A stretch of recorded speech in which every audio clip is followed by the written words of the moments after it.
business today, we meet Ernest Simeoni, the bee expert with a passion for business.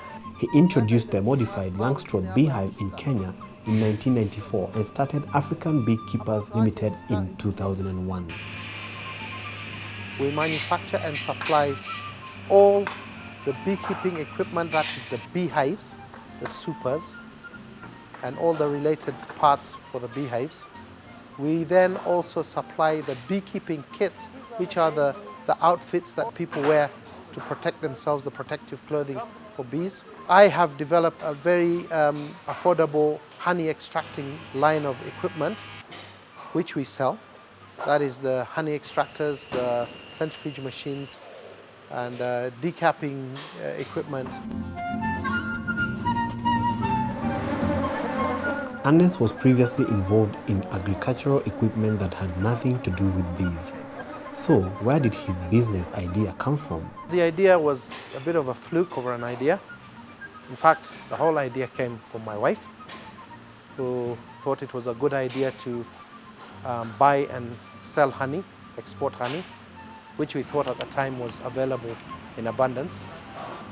Unfortunately, the production of honey from the traditional beekeepers and traditional beehives was not producing very good quality of honey. So this forced us to get involved in the actual supply of equipment and manufacturing the equipment so that we could get a better quality honey. We start by getting the timber, grevillea to be precise. Grevillea is a kind of tree that is grown in Central Province mainly on private woodlots, and that's what we use to make these beehives. We've got several machines for different components. So from the planer, and once the timber is sized, then it goes to the different machines to make the different components, which we can see here. This is one component. This is a queen excluder, which is now on the final finishing touches. The guy is just doing the final finishing, and then the component is ready. With Kenya importing more than 30% of honey, African Beekeepers Limited seeks to bridge this gap by providing modern beekeeping equipment. At the moment, we actually operate 1,500 Langstroth beehives.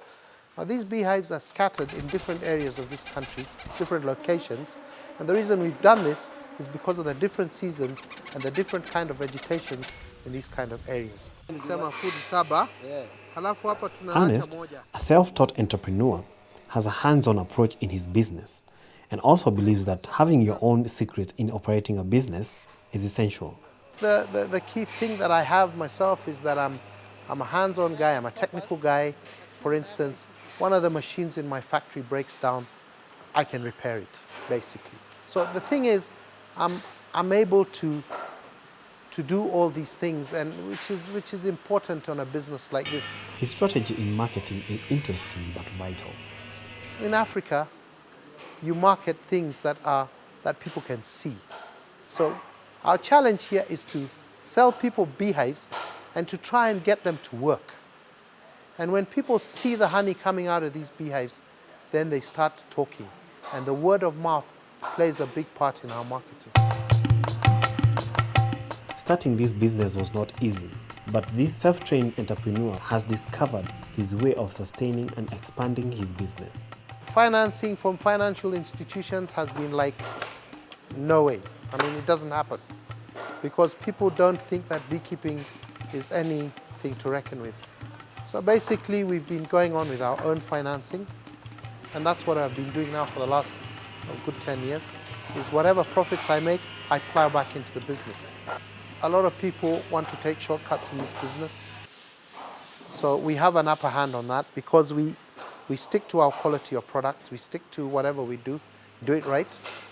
The competition we have are doing some funny things out there, making fake beehives and selling them at exorbitant prices. But it's not a big threat to us. It's not a big threat. How that can be blocked by the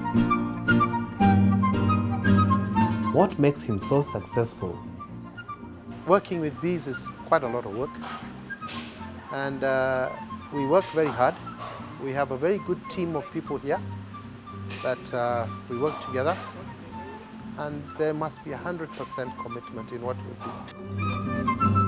Ernest views mistakes in business not as weaknesses, but rather learning opportunities. We've done a lot of mistakes. We're even continuing to make mistakes, and it's the only way we learn. I mean, you make the beehive in probably not the right dimensions, the African bee does not like the dimension, or the beehive is not fixed properly, so you're disturbing the bees too much and then they're becoming too aggressive.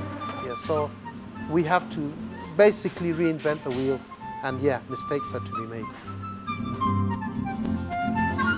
I know the secret, and I always say the secret is, there's only one secret, and that is hard work. In CSR, African Beekeepers Limited has initiated small-scale beekeeping and honey production projects with different communities in various parts of the country.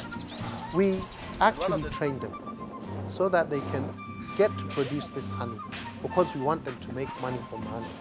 And we will also buy the honey back from them, so that there's no excuse that we are producing this stuff and there's no market. So we will train these people to make sure that they go through the whole thing and get to produce the honey.